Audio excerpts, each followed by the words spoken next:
persoalan kepimpinan politik ini amat penting, ya. Kerana kalau kita ada pemimpin-pemimpin politik yang mengutamakan persoalan kejayaan dunia dan akhirat, maka rakyat akan mendapat manfaat yang sepenuhnya daripada kepimpinannya. Mereka akan bertindak dengan penuh keamanahan. Soal amanah ni penting. Itulah sebabnya kenapa kami, bila kami tubuhkan parti yang baru, kami namakan Parti Amanah Negara.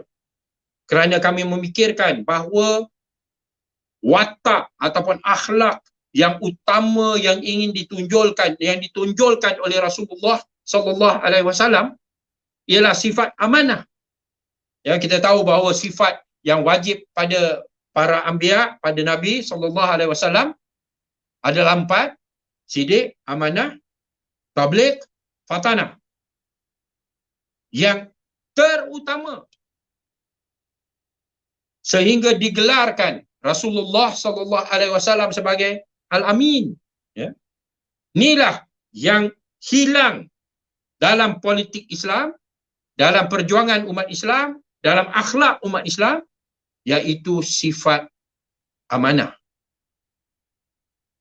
Sedangkan Rasulullah sallallahu alaihi wasallam pernah berpesan dengan bersabda,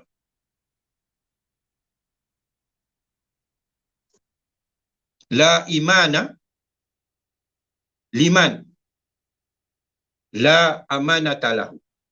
Tidak ada iman bagi orang yang tidak ada sifat amanah bagi dirinya, pada dirinya. Pentingnya sifat amanah ini, dan ianya terpenting bagi pemimpin-pemimpin. Jangan khianat.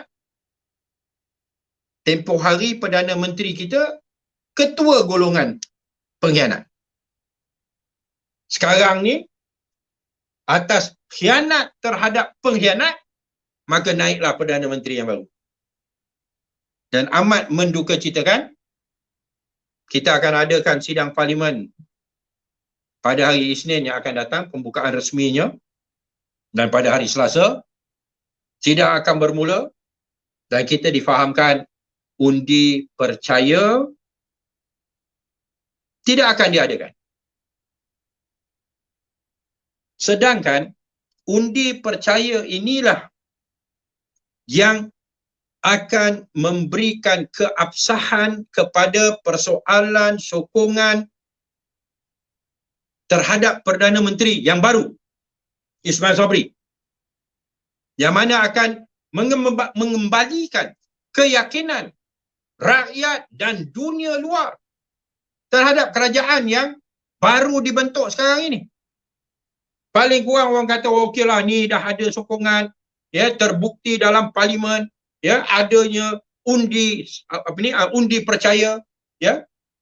Kerajaan ini mantap, lebih stabil daripada kerajaan dipimpin oleh Mahiuddin, tidak akan dijatuhkan dalam tempoh setahun ataupun 6 bulan ataupun sebagainya.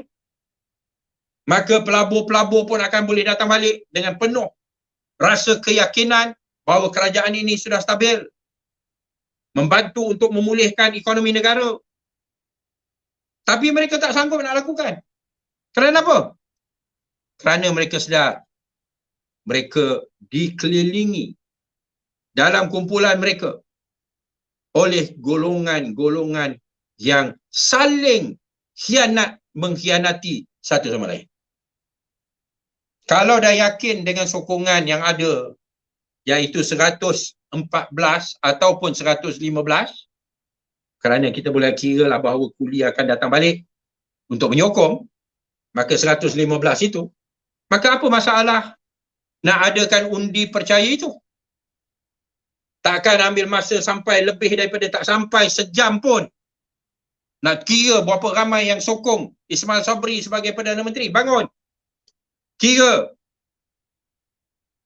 Takkan ambil masa lebih daripada setengah jam pun, tapi tak sanggup dibuat. Kerana apa? Kerana dia sama dia tak percaya. Kalau dia sama dia pun tak percaya, takut bahawa pada ketika itu dia akan dikhianati dan dijatuhkan,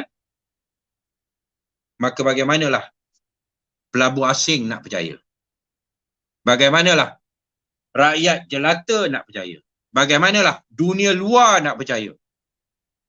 Ini satu tanggungjawab yang teramat penting untuk nak yakinkan rakyat jelata dan dunia luar bahawa kerajaan Malaysia dah stabil.